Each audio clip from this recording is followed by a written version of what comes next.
Hola, ¿cómo están? Muy bienvenidos a Libertelia. Mi nombre es José Miguel Vicuña y hoy día vamos a hablar de las exportaciones. Las exportaciones se producen cuando una economía que está cerrada decide empezar a comerciar con el resto del mundo. Y al momento de estar comerciando con el resto del mundo, se da cuenta que le es conveniente tomar productos desde adentro y mandarlos a otros países. Lo podemos ver esto como países, regiones, ciudades, como lo queramos ver. Pero esa es la lógica. Ahora, ¿por qué un país o por qué una ciudad va a querer venderle a otra? Y la razón es muy sencilla, porque le conviene. Si es que le conviene hacerlo, lo va a realizar. Si es que no le conviene, no tiene ningún incentivo para hacerlo. ¿Y cuál es la razón de que sea conveniente mandar productos fuera de un país? Porque afuera valen bastante, en cambio adentro valen menos.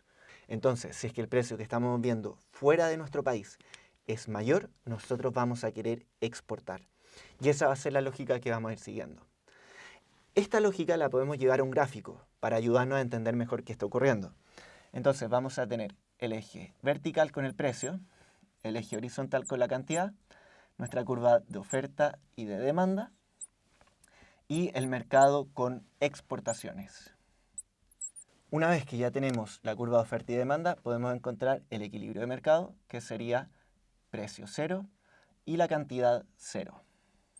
Traigamos la lógica de lo que ya conversamos y pongámoslo en el gráfico mismo. Y recuerden, la única forma de que yo quiera vender algo hacia afuera es porque afuera vale más caro. Entonces, ¿qué le tiene que pasar al precio que hay en el mundo, al precio internacional? Tiene que ser mayor a mi precio de equilibrio. Entonces vamos a graficarlo y mostrar que va a ser por acá, precio internacional. Y al momento de tener este precio internacional van a ocurrir dos cosas. Lo primero va a ser que los oferentes van a querer ofrecer una mayor cantidad. Por lo tanto, la cantidad ofrecida va a aumentar. Pero al mismo tiempo, si es que el precio aumenta, los demandantes van a querer comprar o consumir una menor cantidad y su cantidad va a disminuir. Esta diferencia en las cantidades va a ser exactamente las exportaciones. Y van a ser todas las exportaciones porque las empresas, los oferentes, están vendiendo una gran cantidad, pero localmente están comprando poco. Y la diferencia, el resto de lo que queda, ¿dónde va a estar? En el resto del mundo a través del comercio internacional. Vamos a hacer un análisis de excedentes para ver qué está ocurriendo efectivamente en este mercado y ver si es que es tan conveniente o no todo esto del comercio internacional. Entonces le vamos a llamar A, B, C, D, E y F. Y aquí las letras las puse en un orden especial que es desordenado, para que no sea igual a los libros que puedan leer, porque no interesa que se aprendan de memoria una letra, por ejemplo, el área E. Eso no nos dice nada. Lo que interesa es que veamos el gráfico y podamos entender qué está ocurriendo realmente. Por eso no es tan bueno memorizar las letras, sino que memorizar la lógica de lo que está ocurriendo.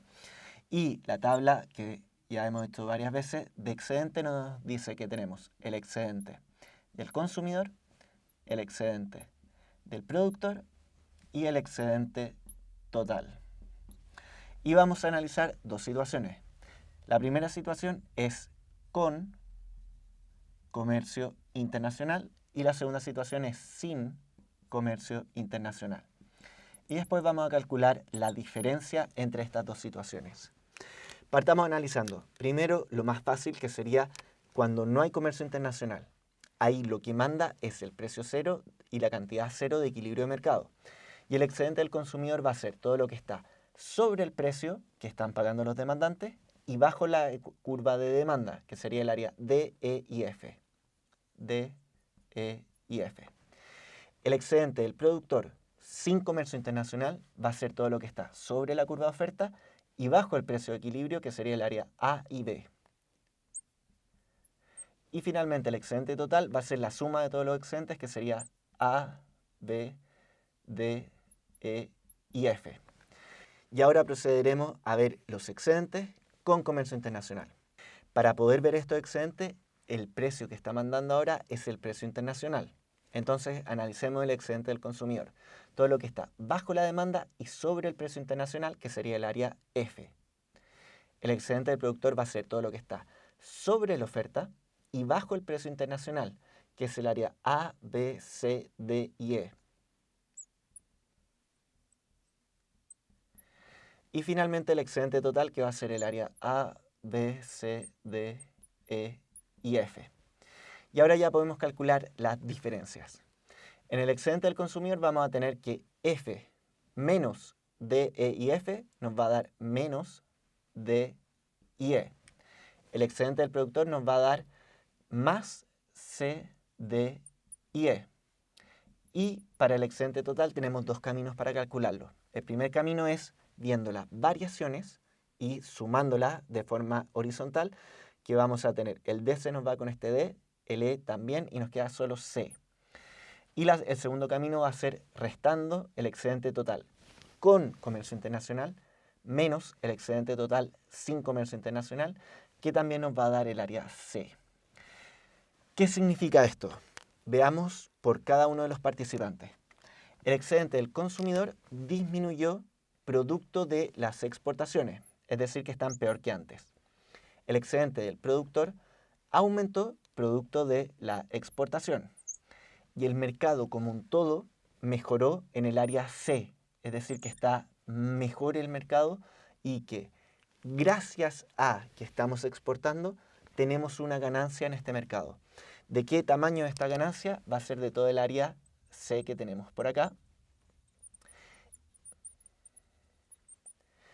Y esa área va a ser una ganancia porque ahora podemos vender a un precio mayor cosas que antes no podíamos vender porque la valoración que tenían los demandantes de todas esas unidades era menor.